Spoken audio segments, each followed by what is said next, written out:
Jimmy had been having some strange sort of systemic aches and pains. Started off with his arm was hurting, and then he didn't want to put weight on his legs. It got bad enough towards the end where he really didn't even want to walk. And at that point, we already had an appointment down here with Dr. Dare, the pediatric rheumatologist. Had us in and did a great exam, took x-rays and a new set of blood work.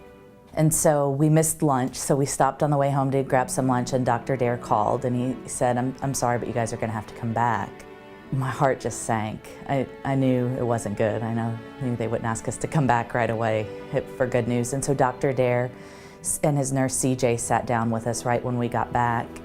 She held my hand and they said, you know, this looks like a leukemia, but we need to do more tests and we need to make sure. So they explained that we needed to have a biopsy, which we had the next day. The biopsy results, they came back very quickly, and it was AML, acute myeloid leukemia. So the next day they scheduled him for his surgery to have a central line placed in his chest. The day that he received his central line, he also started his chemotherapy. Jimmy had new procedures, had an IV, and immediately was on fluids and hooked up to things he'd never been hooked up to. Acute myeloid leukemia is a very aggressive form of cancer in children. And so they had to treat it just as aggressively, and so they really gave him a lot of meds right away. They didn't waste a second. It was the sickest he had ever been, and I hope the sickest that he ever will be.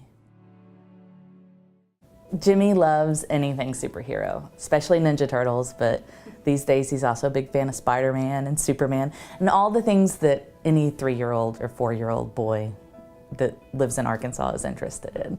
Jimmy felt and still feels like this is a really fun, comfortable place to be. It could have been a really scary, painful place to be, but he still really loves to come here and see people.